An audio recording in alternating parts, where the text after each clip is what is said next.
Assalamualaikum baraya di Tatar Sunda kumaha darama nepangkeun simkuring wasta Yuyun Yuningsih sejang ngiring makalangan midangkeun carita nganggo basa Sunda. Ieu mah etang-etang mikanyaah kana budaya sareng basana. Namung sateu acan ngadangukeun mangga ulah lali subscribe, like sareng komenanya. Oge teken loncengna supados simkuring nambihan sumanget midangkeunana. Barokah Kang Kalung Fatimah sanggeus nyorang lalampahan anu sakitu jauhna antukna manehna nepi ka nagri anu geus diimpleng-impleng ti samemehna nyaeta Madinah. Maksud manehna ngajugjug ieu nagri tayalian hayang nepungan Kangjeng Nabi Muhammad sallallahu alaihi wasallam sejak ngikrarkeun kasatiaan sareng kaimanan ka anjeunna. Kusabab nyorang lalampahan anu kacida jauhna, awakna pohara capekna. Rasa lapar jeung dahaga teu puguh rasakeunana. Komo pas ningali kana papakeanana geus rubat rabet mah teu mangrupa deui mata kuatir nu ningali.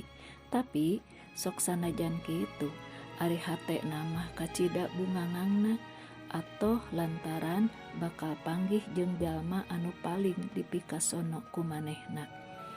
Geus tepi ka negeri Madinah terus manehna muru Masjid Nabawi.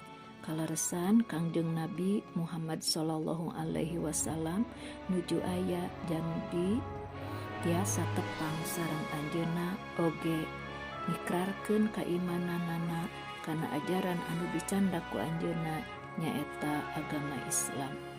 Geus kitu derak-dek bae manehna nyarita ka Kangjeng Nabi mun Rasulullah sanes teu isin simkuring teh kacida pisan laparna prayogi tedaeun kanggo ngicalkeun lapar oge raksukan kanggo ngagentos anu rubat rabet ieu manawi salira gaduh sorakna dumareda.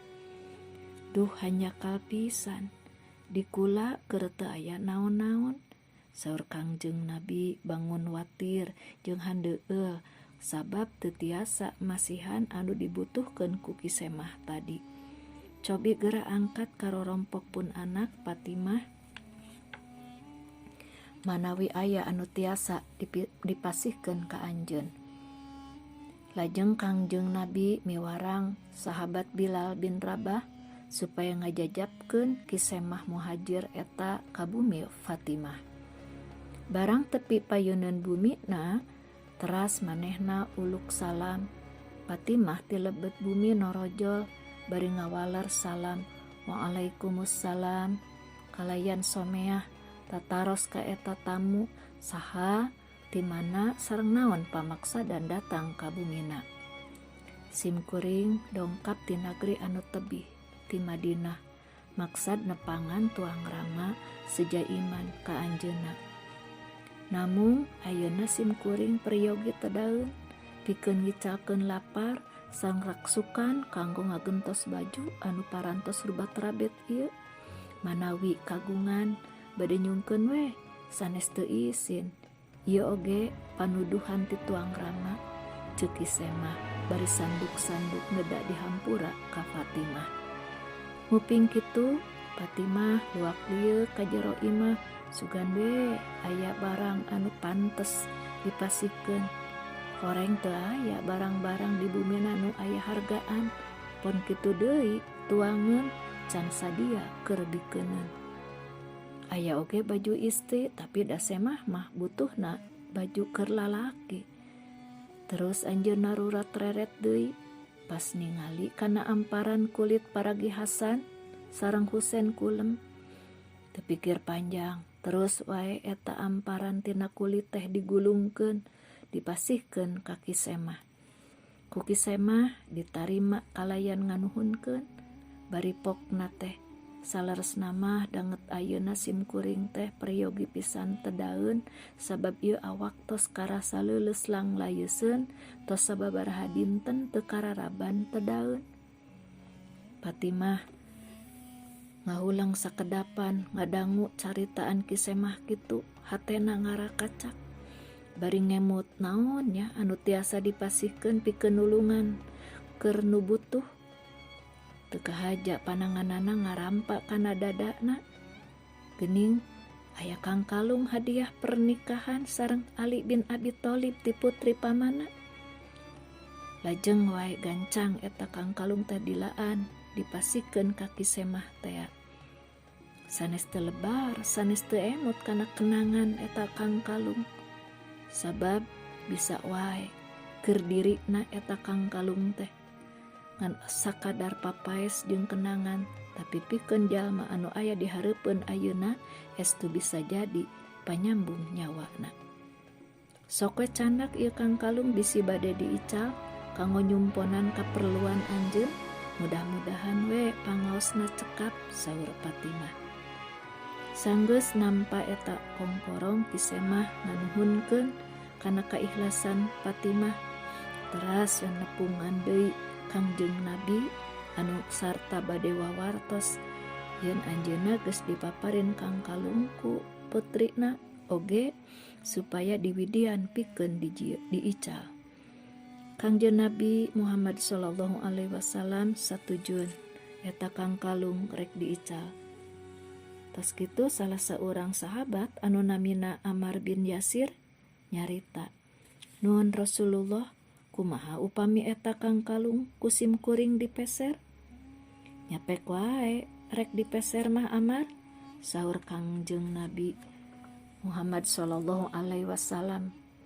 Teras we Ammar nanya ka kisemah tadi, "Bade sabaraha diicalna eta Kang Kalung teh dulur?" "Ah, teu langkung mangga wae, sanes asal tiasa dilironan weh ku tedaeun supaya tiasa ngicalkeun lapar, atanapi ku acuk we sapangadeg supaya tiasa nutupan orat sareng artos weh sadinar kanggo bekal wangsul kapun bojo cenah."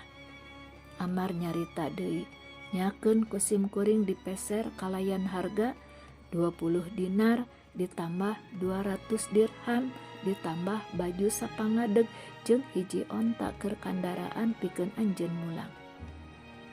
Beres ijab kabul antara nu meuli jeung nu ngajual, leos weh eta jalma teh permios rek mulang teu poho ngucapkeun syukur ka Allah oge nganuhunkeun kana kahadean sadayana.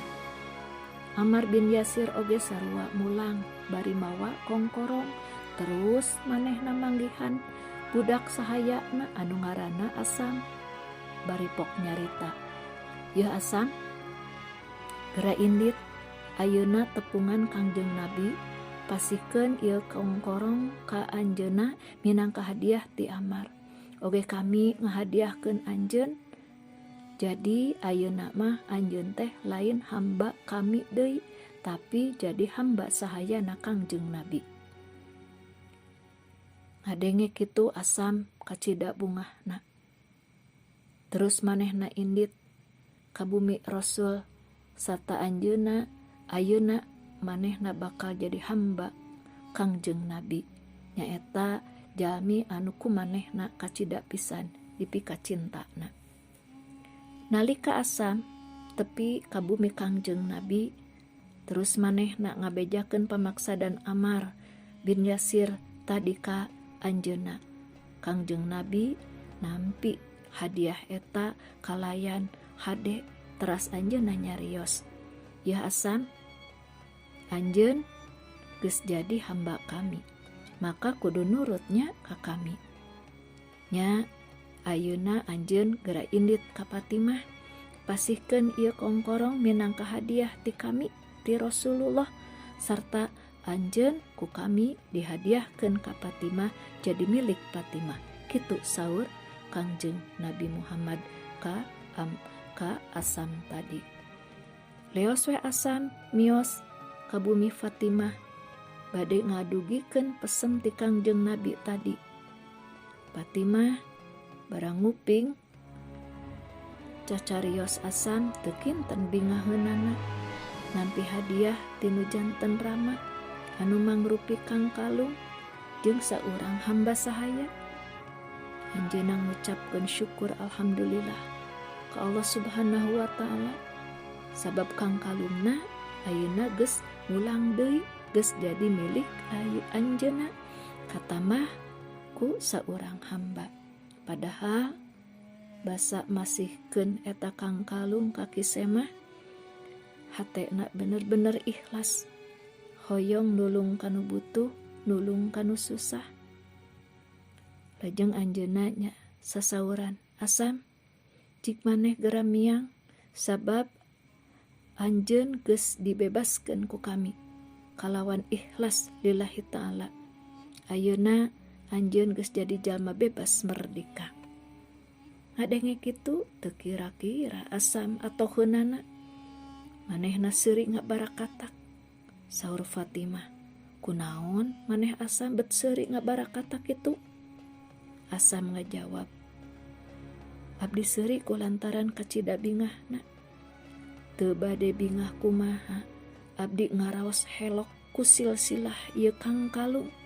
Sabab ieu Kang Kalung teh parantos ngawaregkeun jalma anu kalaparan, parantos nutup aurat jalma anu meh ditaranjang, sarta geus nyumponan pangabutuh jalma miskin, sarta ngabebaskeun saurang hamba sahaya."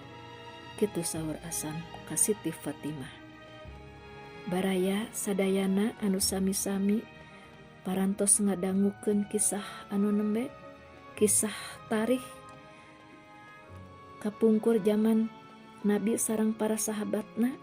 Ku urang tiasa kabayangnya kumaha nikmatna campur gaul sareng jalma-jalma anu saroleh, jalma-jalma anu hade-hate, anu silih eledan, silih tulungan. Dugi ka Allah Subhanahu wa taala ngaparin balesan anu teu kinten saena. Mudah-mudahan tiasa janten luang kanggo urang sadayana. Rupina mung sakitu.